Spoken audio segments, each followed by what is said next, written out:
Dans cette vidéo, je vais t'emmener avec moi en visite et on va visiter un appartement qui est intéressant pour faire un achat, rénovation, revente. En fait, ça va être le type de bien que personnellement je visite régulièrement quand je veux me positionner sur une affaire pour faire un achat, rénovation, revente. Donc là, on est situé à Paris. Je te remets un petit peu les choses dans le contexte avant de te montrer la visite. On va aller à Paris et on va aller dans le 11e arrondissement. Dans Paris, il y a plusieurs arrondissements et personnellement, j'ai fait ma sélection de certains arrondissements. Là, ça va être le 11e. Mais en fait, ce qu'il faut prendre en compte, c'est que quand tu vas visiter un bien et que ce soit par exemple dans un arrondissement dans Paris, dans un village, dans une grande ville, dans une ville moyenne ou autre, il y a toujours certains quartiers qui sont mieux que d'autres. À toi de voir ce que tu souhaites cibler. Là, par exemple, dans le 11e arrondissement, on pourrait dire qu'il est divisé à peu près en 4-5 quartiers. Tu vas retrouver d'un côté le quartier Belleville-Saint-Maur. Donc ça va être plus le quartier qui va être du côté du 20e arrondissement. On va dire, tu sais, sur l'extérieur de Paris. Ensuite, tu vas retrouver le quartier République qui est juste à côté mais plus à l'intérieur. Et en fait, la différence qui est entre les deux, c'est que par exemple, le quartier Belleville-Saint-Maur va toucher un petit peu le 20e et au-dessus, il va toucher un petit peu le 10e. Et le quartier République, lui, il va toucher un petit peu le 3e arrondissement. Et entre le 20e arrondissement et le 3e arrondissement, je t'avouerai que les prix du mètre carré sont complètement différents. Donc par exemple, si je devrais me positionner sur un bien et sélectionner un quartier, je sélectionnerais plus ce quartier République qui touche le 3e arrondissement parce que les prix du mètre carré sont un petit peu plus élevés. Ensuite, en dessous, tu vas retrouver le quartier Bastille. Ok, et pareil, le quartier Bastille, il peut toucher un petit peu le 3e, le 4e de ce côté-là. Et ensuite, on va retrouver juste en dessous le quartier Léon Blum, ils appellent ça comme ça. Et ensuite, juste en dessous, on va retrouver le quartier Nation. Donc en gros, on pourrait voir quartier Belleville-Saint-Maur, juste en dessous le quartier Léon Blum, juste en dessous le quartier Nation, et à côté République et Bastille. Tous ces quartiers-là touchent un petit peu le 20e et le 12e arrondissement quand on est juste en bas. Et ces quartiers qui sont ici vont toucher le 3e et le 4e arrondissement et au-dessus un petit peu le 10e. Personnellement, si je devais vraiment sélectionner des quartiers, je privilégierais des quartiers qui sont au niveau de République et Bastille. Comme je t'ai dit, pourquoi? Parce que ils sont un petit peu plus recherchés et ça touche le 3e et le 4e arrondissement. Bien sûr, ce que je te partage, c'est uniquement mon avis personnel. Il y a d'autres personnes qui peuvent se positionner sur d'autres quartiers parce qu'ils les affectionnent plus et ils préfèrent se positionner sur ce quartier-là. Et tu me diras aussi, tout dépend des affaires que tu vas trouver. Des fois, tu peux trouver des affaires qui sont plus dans ces quartiers-là avec des prix beaucoup plus abordables que dans les autres quartiers.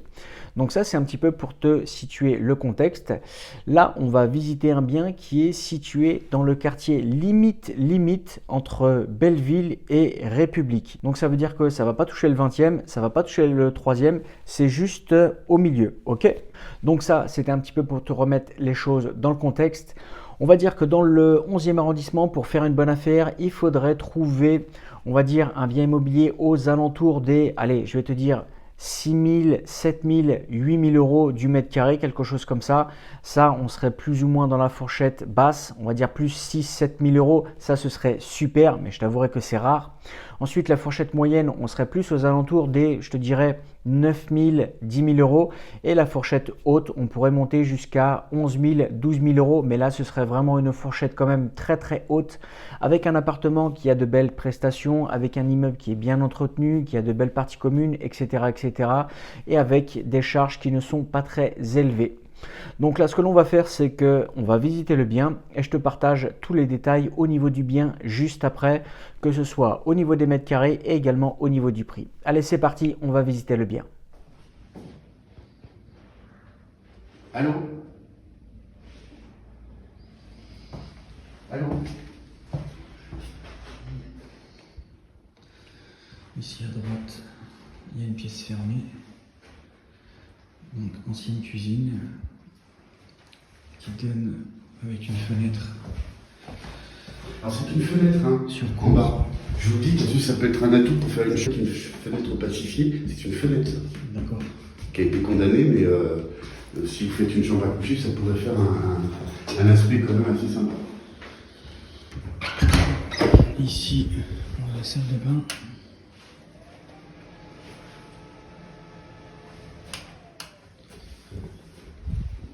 Donc ça, c'est la grande partie salon.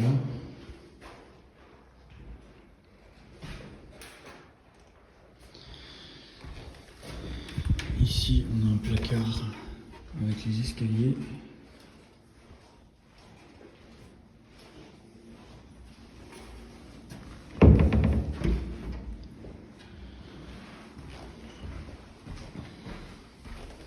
Ici, fenêtre qui donne sur la rue. Et là, dans l'angle, on a la partie placard. Il y a même un lit escamotable. Hein. Bah, celui-là, c'est un lit escamotable. Ici, là? Ouais. Bon, après, bon, le placard, il a besoin d'être changé, mais... Regarde. Et je trouve que l'idée n'est pas bête. Non, mais ça peut faire un petit coin de bureau avec un couchage d'appoint si quelqu'un... Après, le meuble, bien sûr, celui-là, il faut qu'il saute. Et en fait, vous savez, je pense que... Alors, la dame qui était là, c'est... Elle Parce dormait qu'elle a dans ce été... lit, Enfin, la salle... Comment? Vous pensiez qu'elle dormait dans ce lit? Non, je pense qu'elle dormait ailleurs, mais je pense qu'il devait lui servir de... Quand elle avait la famille et tout, il devait lui servir de couchage d'appoint. Et je pense que le meuble, il a dû être fait... Vous savez, ils étaient tous artisans... Ils faisaient des chaises, des matelas, il y en avait un qui était ébéniste, alors ça se trouve, c'est un meuble, il est pas mal fait. Hein. Enfin, après, c'est une autre époque. Mais...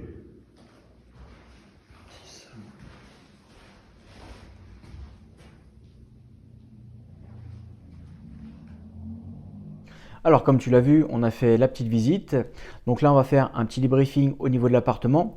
Donc tu vois déjà, ça, c'est le type d'appartement que moi personnellement, j'aime bien visiter. Parce que c'est un appartement qui est susceptible d'être intéressant pour pouvoir apporter vraiment une bonne valeur ajoutée. Tu l'as vu, il y a des travaux à faire, il y a pas mal de choses à rénover. Limite, quand on voit la salle de bain, tu vois, qui est dans cet état-là, on pourrait croire qu'elle est en bon état. Mais moi personnellement, tu vois, ce type de salle de bain-là, je ferai une rénovation complète. Ensuite, ce qui est intéressant dans cet appartement, c'est qu'il y a déjà, entre guillemets, une petite chambre. Tu vois, il y avait une paroi avec une porte, on pouvait y accéder et il y avait une fenêtre qui donnait sur la cour. Ça, personnellement, je trouve que c'est intéressant parce que quand tu crées une chambre et que tu as une fenêtre, ça fait une vraie chambre. Donc ça, c'est pas mal. Après, à l'intérieur, donc on avait quand même un grand séjour avec deux grandes fenêtres qui donnent sur la rue. Donc après, au niveau de l'isolation, ça c'est autre chose. C'est quand même intéressant parce que ça peut apporter un petit peu de luminosité. Ce type d'appartement, il a quand même un gros potentiel. Au niveau de la surface, on a un petit peu plus de 30 mètres carrés. Et une chose qui est quand même aussi importante, c'est au niveau du prix. Alors au niveau du prix par rapport à la surface, c'est quand même quelque chose qui est susceptible d'être intéressant, mais moi, à mon sens, comment je vois la chose, il faudrait quand même négocier le prix pour que ce soit vraiment très très intéressant et faire une bonne affaire.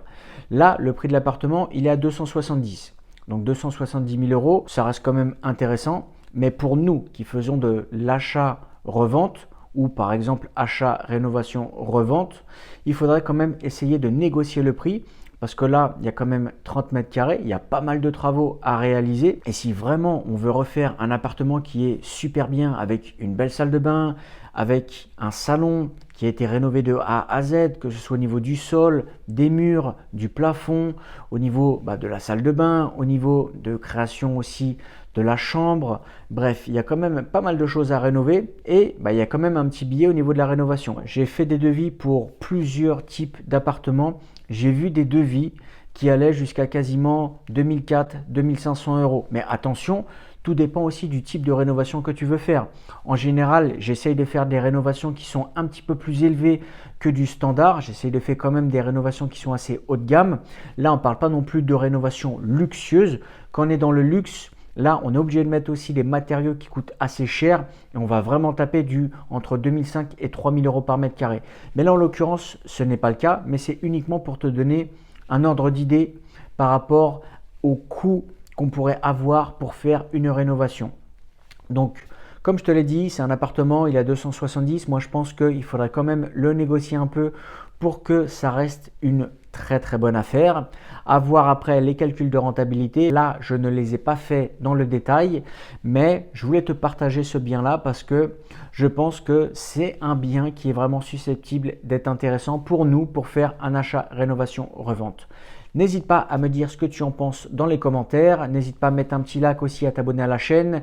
Ça me fait toujours plaisir. Et sur cette chaîne, comme je te l'ai dit souvent, on parle d'immobilier et surtout d'achat, revente de biens immobiliers. On m'avait demandé dans les commentaires la dernière fois où en était mon challenge à 50 000 euros.